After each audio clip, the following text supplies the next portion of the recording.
Imagine कीजिए कि government को सडनली 2.86 लाख करोड़ मिल जाए। एग्जैक्टली यही हुआ है। आरबीआई ने गवर्नमेंट ऑफ इंडिया को हिस्ट्री का सबसे बड़ा डिविडेंड ट्रांसफर किया। लेकिन सवाल ये है कि ये इंडिया के लिए ह्यूज इकोनॉमिक रिलीफ है या आरबीआई की इंडिपेंडेंस के लिए एक वार्निंग साइन है? इसको आज समझना पड़ेगा। क्या सेंट्रल बैंक गवर्नमेंट को सपोर्ट कर रहा है या ग्रेजुअली फिस्कल प्रेशर को एब्जॉर्व करने की टूल बना रहा है? और क्या टूल बन रहा है, सिंपल सा। तो आज के इस वीडियो में हम यही डिकोड करेंगे कि आरबीआई जो डिविडेंड ट्रांसफर की है मैक्रो इकोनॉमिक्स की स्टोरी को लिंक करते हुए हम इसको समझने की कोशिश करेंगे, क्योंकि सरकार को भी पैसे की जरूरत है, हम सबको पता है। ऑयल के प्राइसेस बढ़ रहे हैं, देश में उतने प्राइस बढ़ा नहीं सकते, तो कहीं ना कहीं से कुशन की तलाश में सरकार घूम रही है। सबसे पहले समझते हैं कि हुआ क्या है ना, व्हाट एग्जैक्टली हैपेंड। आरबीआई ने ट्रांसफर किया record 2.86 lakh crore to government, है ना। अब आरबीआई एनुअली अपना सरप्लस या जिसे हम कहते हैं प्रॉफिट, जैसे अगर आप किसी कंपनी के ओनर हो और कंपनी प्रॉफिट जनरेट करती है तो आपको उस प्रॉफिट का डिविडेंड मिलता है, वैसे ही आरबीआई एनुअली अपना सरप्लस और प्रॉफिट गवर्नमेंट को ट्रांसफर करता है। फाइनेंशियल ईयर 26 की बात करूं, मतलब 25-26 जो लास्ट ईयर अभी मार्च में कंप्लीट हुआ है, 2.86 लाख करोड़, ये आप देख सकते हैं फिगर है ना। तो लगभग ये चीजें हमेशा अपने को देखने को मिली है। ये हाईएस्ट एवर था, इसलिए इसकी न्यूज है, और हर साल ये कहीं ना कहीं न्यूज में जब भी आता है तो ये डिबेट का पार्ट बनता ही है। और आप देखेंगे तो कंसिस्टेंटली इंक्रीज हो रहा है विजिबली। अभी मैटर क्या करता है? मैटर इसका सिंपल है। सरकार ने सडनली एक्स्ट्रा फिस्कल स्पेस मिल गया सरकार को, मतलब एक्स्ट्रा पैसे मिल गए डेफिसिट के लिए, है ना। या तो लोन दे सकते हैं, चीजें खरीद सकते हैं, इंपोर्ट कर सकते हैं, इन्वेस्ट कर सकते हैं, इंफ्रास्ट्रक्चर बना सकते हैं। बेटर डेफिसिट मैनेजमेंट है, क्योंकि फिजिकल डेफिसिट का जो हमारा ग्लाइडिंग पाथ चल रहा है, मतलब धीरे धीरे हमको कोविड-19 के बाद से फिजिकल डेफिसिट कम करना था, उस पर सरकार अच्छे से काम कर रही है, तो कहीं ना कहीं ये डेफिसिट मैनेजमेंट में भी काम करेगा। और तीसरा है लोअर प्रेशर ऑन बोरोइंग, मतलब एक्स्ट्रा बोरोइंग नहीं करनी पड़ेगी, क्योंकि जैसे ही चीजें गड़बड़ाती हैं, सरकार को पैसे की जरूरत होती है, तो सरकार को बोरो करना पड़ता है, और बोरो होता है हैवी कॉस्ट पे। और जब सबको पता है कि आज पूरे दुनिया में ऑयल क्राइसिस चल रही है, तो हर कंट्री बोरो करेगी। जब बोरोइंग, हर कंट्री की डिमांड बढ़ेगी, तो बोरोइंग के इंटरेस्ट रेट भी बढ़ जाता है, मतलब बोरोइंग कॉस्टली हो जाती है। तो सबसे पहले बैकग्राउंड को समझते हैं। इंडिया अभी high crude oil price face कर रहा है, वेस्ट एशिया में टेंशन चल रही है, क्योंकि ये वॉर कब तक चलेगी किसी को कोई आइडिया नहीं। इन्फ्लेशनरी प्रेशर भी है। कल के वीडियो में हमने समझा था, ये रोज करंट अफेयर्स की वीडियो में आपके लिए लाता हूँ, तो कल के वीडियो में भी हमने समझा था कि वेस्ट एशिया के कॉन्फ्लिक्ट से यूएस कंपनीज को फायदा ही हो रहा है, चाहे वो इंश्योरेंस कंपनी हो, ऑयल कंपनीज हो, कोई भी। और चौथा है स्लोअर ग्लोबल ग्रोथ, मतलब सिंपल सी चीज है कि फिस्कल प्रेशर नेचुरली इंक्रीज हो रहा था, इसीलिए कहीं ना कहीं वो आपको ये चारों का इफेक्ट देखने को मिल रहा है। अब आरबीआई का जो ट्रांसफर है वो ड्यूरिंग क्राइसिस है, मतलब जो अभी है वो अभी एग्जैक्टली क्यों है, मतलब सिंपल सी चीज है। अभी जो हमारी जरूरत है वो सिंपल है कि यहाँ पे फ्यूल पे हमको सब्सिडी देने की जरूरत पड़ेगी, मतलब जो भी लॉसेस हो रहे हैं उनको एब्जॉर्व करना पड़ेगा, है ना। उसके अलावा वेलफेयर की बात कर लें, कोई भी वेलफेयर की स्कीम बंद नहीं होनी चाहिए प्रायोरिटी एक्सपेंडिचर के लिए, है ना। जैसे ऑयल इंपोर्ट करना, तो वेलफेयर की स्कीम सरकार बंद कर सकती है। या फिर कोई नया हाईवे या इंफ्रास्ट्रक्चर बन रहा है, मेट्रो बन रही है, उसको रोक दिया। या फिर डिफेंस पे कॉम्प्रोमाइज करना पड़े हमें, क्योंकि हमारे नेबरहुड में तो आप देख ही सकते हैं, बंगाल में जब से इलेक्शन हुआ है, बॉर्डर बन रही है, तो हमारे नेबरहुड एक्टिव है। चाइना भी बांग्लादेश में प्रेजेंस बढ़ा रहा था, वो भी एक्टिव है। पाकिस्तान के कई एक्सट्रीमिस्ट ग्रुप भी बांग्लादेश में एक्टिव है ना। तो कहीं ना कहीं आप देख सकते हैं कि डिफेंस पे भी बजट कट नहीं किया जा सकता। तो आरबीआई के जो डिविडेंड है वो अभी major fiscal support pillar India के लिए बनते जा रहे हैं। मतलब सिंपल सी बात है, अगर आप अपनी फैमिली बजट को देखें, फैमिली बजट टाइट होता है और सडनली फिस्कल डिपॉजिट का इंटरेस्ट आपको मिल जाए, एफडी जो आपने बनाई थी उसका अचानक से इंटरेस्ट आ जाए कहीं से, तो कितना अच्छा लगता है ना। कितने तरह एक टेम्परेरी रिलीफ मिल जाता है, तो फिस्कल प्रेशर रिड्यूस हो जाता है। सेम गवर्नमेंट लेवल पे भी होता है। अब आगे बढ़ते हैं। वाई गवर्नमेंट नीड्स मनी, क्यों सरकार को इस पैसे की जरूरत है? सिंपल बात है, इंडिया का जो करंट मैक्रो इकोनॉमिक सिनेरियो है वो प्रेशर भरा है, और ये प्रेशर बढ़ते ही जा रहा है। ऑयल प्राइसेस की बात करें तो 80 से 85, है ना, पर डॉलर बैरल से कई गुना आगे बढ़ के अब वो $100 तक भी पहुंच गया था, फिर नीचे ऊपर नीचे चल ही रहा है। पर लगभग आप देखो पहले 60-70 डॉलर के हिसाब से ऑलमोस्ट डबल तक पहुंच गया है। तो इम्पोर्ट का प्रेशर है, मतलब इम्पोर्ट बिल बढ़ रहा है, इन्फ्लेशन है ना, और हायर सब्सिडी है। ये तीनों चीजों की प्रॉब्लम है। तो अब ये तीनों चीजों की प्रॉब्लम है, तो कहीं ना कहीं सरकार को एक्स्ट्रा लेग रूम चाहिए। लेग रूम मतलब सिंपल सी चीज है, जैसे पैर फैलाने के लिए अपने कुर्सी पे चाहिए होता है, उसको हम एक्स्ट्रा लेग रूम बोलते हैं। इन टर्म्स ऑफ इकोनॉमी मतलब सरकार को एक्सपेंड करने की फ्रीडम मिलनी चाहिए। ठीक है। तो यहाँ से क्या किया, अब सब्सिडी का बर्डन भी बढ़ सकता है। क्यों बढ़ सकता है? क्योंकि फर्टिलाइजर, जो हमारा खरीफ सीजन आ रहा है उसके लिए फर्टिलाइजर इंपोर्ट करना है ना, एलपीजी का सपोर्ट देना है, नहीं तो लोग फिर से चूल्हे तरफ जाएंगे, है ना, पोल्यूशन को और प्रॉब्लम भी होगी। प्लस एलपीजी ब्लैक में भी बिक रही है ना, आर्टिफिशियली उसको स्कैर्सिटी भी क्रिएट की जा रही है ना। फ्यूल के टैक्स का भी एडजस्टमेंट करना है। तो अगर आप न्यूज़ देखें तो लगभग दिन का 1,000 करोड़ का नुकसान ऑयल मार्केटिंग कंपनीज को हो रहा है ना। दूसरा है fiscal deficit challenge. Fiscal deficit अभी 4.3% ऑफ जीडीपी है ना, ये टारगेट है गवर्नमेंट का, धीरे धीरे कम हो रहा है, आप देखेंगे। अब ये क्यों अचीव करना डिफिकल्ट है? क्योंकि खर्चे बढ़ते ही जा रहे हैं और इंटरेस्ट पेमेंट भी है, मतलब गवर्नमेंट की जो डेट सर्विसिंग है वो भी एक्सपेंसिव होता जा रहा है, मतलब गवर्नमेंट को महंगे लोन मिल रहे हैं, है ना। फिर वेलफेयर स्पेंडिंग की बात करें, food subsidy, rural scheme, social support, जो ही खर्चे लगे हुए हैं सरकार के वो तो लगे हुए हैं। और जियोपॉलिटिकली भी मैंने आपको बताया कि टेंशन बढ़ ही रही है। तो ये तीनों चीजें कहीं ना कहीं बॉदर भी कर रही हैं। अब आरबीआई ने अगर इसको ट्रांसफर किया है तो इससे क्या होगा, जो सरकार की बोरिंग रिक्वायरमेंट है वो एटलीस्ट फॉर टेम्परेरी पीरियड तो कम हो जाएगी, है ना। इससे एक्सपेंडिचर को भी सपोर्ट मिलेगा और एक्सेसिव फिस्कल स्ट्रेस, मतलब सरकार बिल्कुल कॉशियस मोड में ना चला जाए जिससे कि हमारी ग्रोथ को भी इम्पैक्ट हो और हम रिसेशन की तरफ ना बढ़े। इसीलिए एक्सेसिव फिस्कल स्ट्रेस को भी प्रिवेंट किया जाएगा। फिस्कल डेफिसिट सिंपल है, total expenditure minus total revenue, है ना, एक्सेप्ट फॉर बोरोइंग। तो मतलब बोरोइंग बच जाती है, जितना भी है, खर्चा ज्यादा है, इनकम कम है, बचा हुआ पोर्शन बोरो करना पड़ेगा आपको, है ना। मतलब आरबीआई की जो एक्स्ट्रा इनकम, आरबीआई की इनकम थी वो रेवेन्यू साइड को स्ट्रेंथ करेगा, है ना, मजबूती देगा। अब आरबीआई का जो सरप्लस है वो एब्जॉर्ब और शॉक एब्जॉर्बर की तरह काम करता है, ठीक है, डिफिकल्ट टाइम्स में। जैसे हमने कोविड-19 में भी देखा था, है ना, गवर्नमेंट, जितनी भी ग्लोबल गवर्नमेंट थी सारी कंट्रीज की सेंट्रल बैंक से सपोर्ट मिला फिस्कल एक्सपेंशन के लिए। 2008 की अगर ग्लोबल फाइनेंशियल क्राइसिस की बात करें तब भी central bank world wide support किया सरकारों को, है ना, इंक्लूडिंग यूएस गवर्नमेंट। तो ये सारी चीजें बहुत नॉर्मल है, कॉमन है, होती रहती हैं। फिर वाई आरबीआई ट्रांसफर, ये आप देख सकते हैं, तीनों चीजें रीड कर सकते हैं। अब आगे बढ़ते हैं, ये आपको कुछ डायग्राम्स हैं, आप देख सकते हैं उसको, इंडिया के क्रूड ऑयल का। थोड़ा पुराना है, 2023 का है, बट आप एक आइडिया देख सकते हैं कि धीरे धीरे हमने रशिया से तेल लेना ज्यादा शुरू कर दिया। अब why does RBI earn so much, कैसे आरबीआई अर्न करता है पहले ही समझते हैं। आरबीआई ये पैसा लाता कहाँ से है ना, तो ये बहुत इंपॉर्टेंट चीज है, जनरली एग्जाम्स में भी पूछी जाती है अगर आप किसी कॉम्पिटेटिव एग्जाम की तैयारी कर रहे हैं इकोनॉमिक्स से related. RBI is not a normal bank, है ना। मेजर इनकम सोर्सेज क्या है?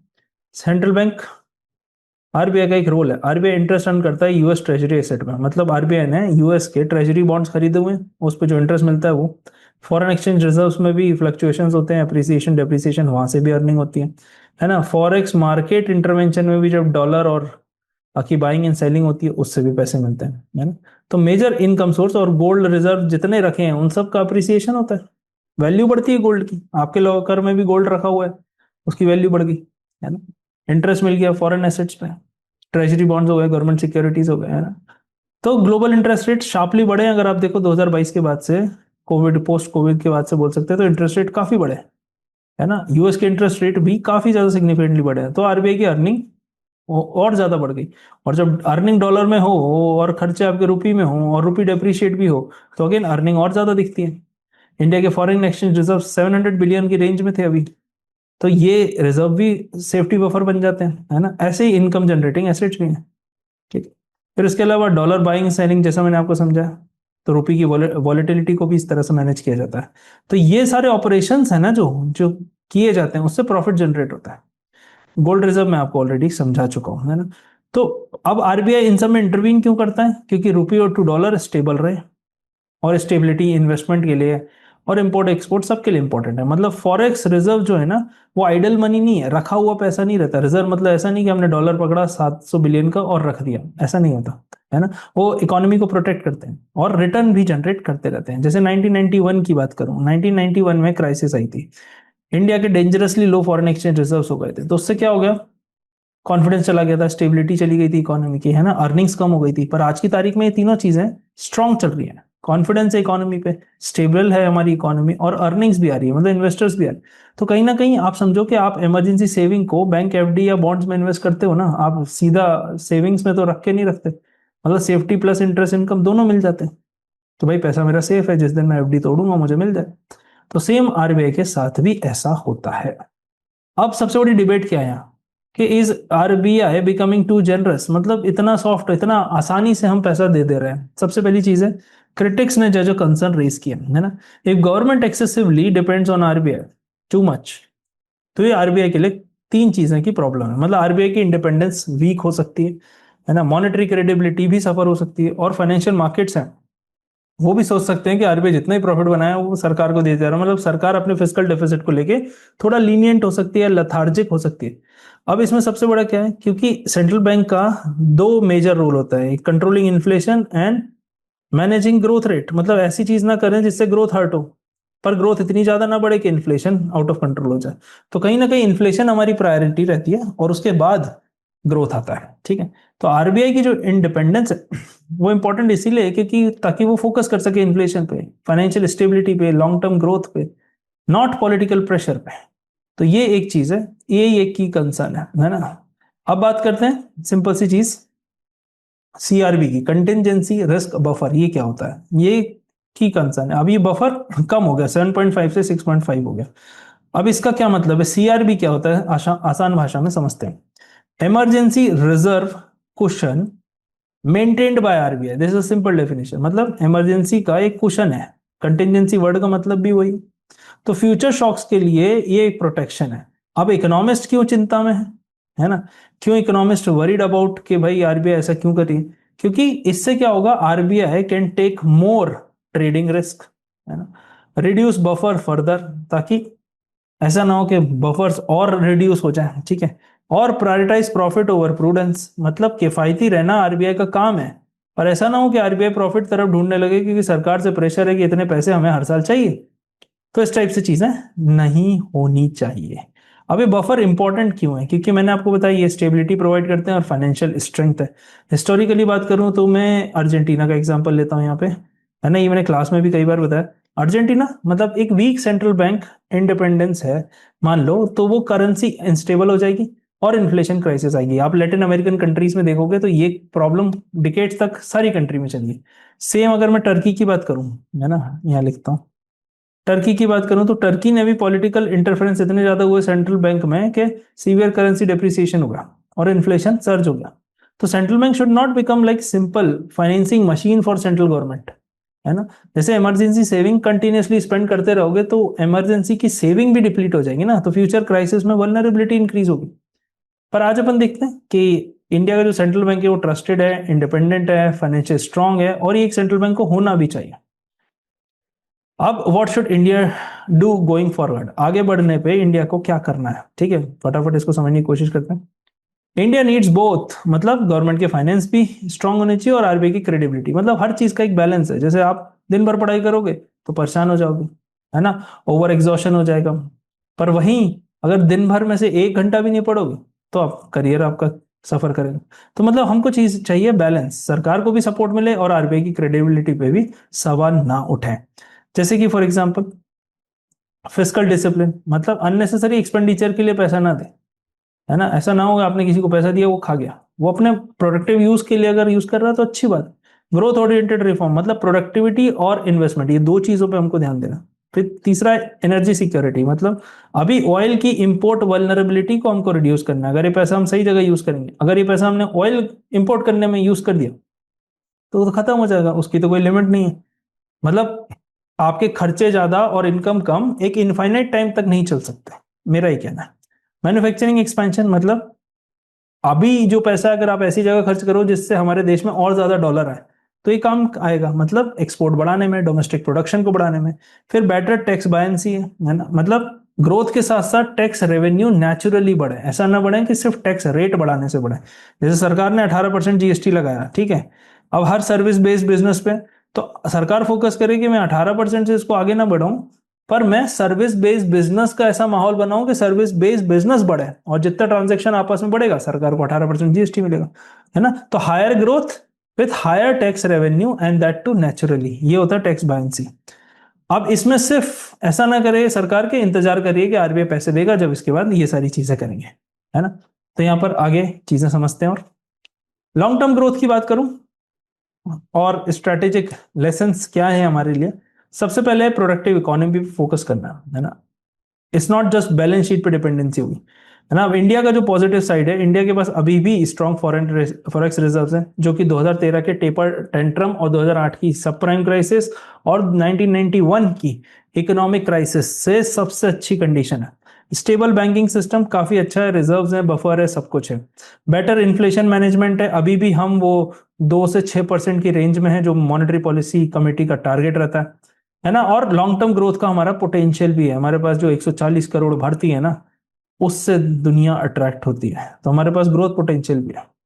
तो स्ट्रेटेजिक लेसन क्या है कि शॉर्ट टर्म सपोर्ट यूजफुल है, बट इसी को स्ट्रक्चरल रिफॉर्म में कन्वर्ट हमको करना होगा। मतलब आरबीआई के डिविडेंड हेल्पफुल है क्राइसिस में। जैसे आप स्ट्रगल कर रहे हो, आप अपने पेरेंट्स से हेल्प ले सकते हो, आपके पेरेंट्स स्ट्रगल कर रहे हैं, वो आपसे हेल्प ले सकते हो, बट ये हेल्प लिमिटेड टाइम के लिए। ऐसा ना हो कि इससे हम रियल इकोनॉमिक ग्रोथ को सफर करें। मतलब रियल इकोनॉमिक ग्रोथ किस पे बात करनी चाहिए, है ना, प्रोडक्टिविटी पे बात करनी चाहिए, वो मैन्युफैक्चरिंग पे बात करनी चाहिए, वो इनोवेशन पे बात करनी चाहिए। तो ये तीनों चारों चीजें अगर इंपॉर्टेंट होंगी तो स्ट्रक्चरल रिफॉर्म्स आएंगे। मतलब स्ट्रॉन्ग इंस्टीट्यूशंस ना दो चीजें करते हैं, कोऑर्डिनेशन और इंडिपेंडेंस, तो ये दोनों इंपॉर्टेंट है। मतलब आज दुनिया भले ही इकोनॉमिक अनसर्टेनिटी के फेज से गुजर रहा है, बट और इस एनवायरमेंट में वी कैन से कि इंडिया में रिलेटिवली स्टेबल पोजीशन है ना, और ये पोजीशन स्टेबल मेंटेन करने की कोशिश कर रहे हैं। पर तो आरबीआई के जो डिविडेंड है वो शॉर्ट टर्म फिस्कल रिलीफ तो देंगे इंडिया की रियल स्ट्रेंथ को, और लॉन्ग टर्म में भी हमको प्रोडक्टिविटी और ग्रोथ मिलेगी। बट स्ट्रांग इकोनॉमी सिर्फ टेम्परेरी फाइनेंशियल सपोर्ट से नहीं बनती, है ना, वो बनती हैं इंस्टीट्यूशंस को स्ट्रांग करने से, वो बनती हैं फिस्कल डिसिप्लिन से और सस्टेनेबल ग्रोथ से। मतलब इंडिया के पास जैसे हमने देखा कि स्ट्रांग रिजर्व्स है, स्ट्रांग बैंकिंग सिस्टम है, इन्फ्लेशन भी हमारा कंट्रोल में है, हमारे पास यंग पॉपुलेशन है। तो रिफॉर्म्स अगर लाए जाएं मैन्युफैक्चरिंग में, मैक्रो इकोनॉमिक डिसिप्लिन पर फोकस किया जाए, तो फ्यूचर में इंडिया ना फास्टेस्ट ग्रोइंग इकोनॉमी ही नहीं बल्कि one of the most resilient major economies भी बन सकता है। तो ये जो आज हमने डिस्कस किया वो आरबीआई के डिविडेंड की स्टोरी नहीं थी, ये इंडिया के इंस्टीट्यूशनल स्ट्रेंथ की स्टोरी थी। तो आई होप आपको पूरी स्टोरी समझ में आई होगी, पूरा इशू है, क्या चल रहा है, क्यों करते हैं ऐसा। आई होप आपको एक समझदार व्यक्ति की तरह दिमाग में क्लैरिटी आई होगी, ना कि जस्ट अनपढ़ गंवार की तरह हम इशू को जो देखें उसी को समझें। तो आई होप आपने इन डेप्थ इसका एनालिसिस किया। एग्जाम में अगर क्रिटिकली एनालाइज करके कोई क्वेश्चन आता है तो आप इसको टैकल कर सकते हो। कल फिर मिलते हैं। अगर आप किसी कॉम्पिटेटिव एग्जाम की तैयारी कर रहे हो तो आपको ये वीडियोस फायदा करेंगे, so don't forget to subscribe. कल फिर मिलते हैं एक नए वीडियो के साथ। Thank you so much, take care.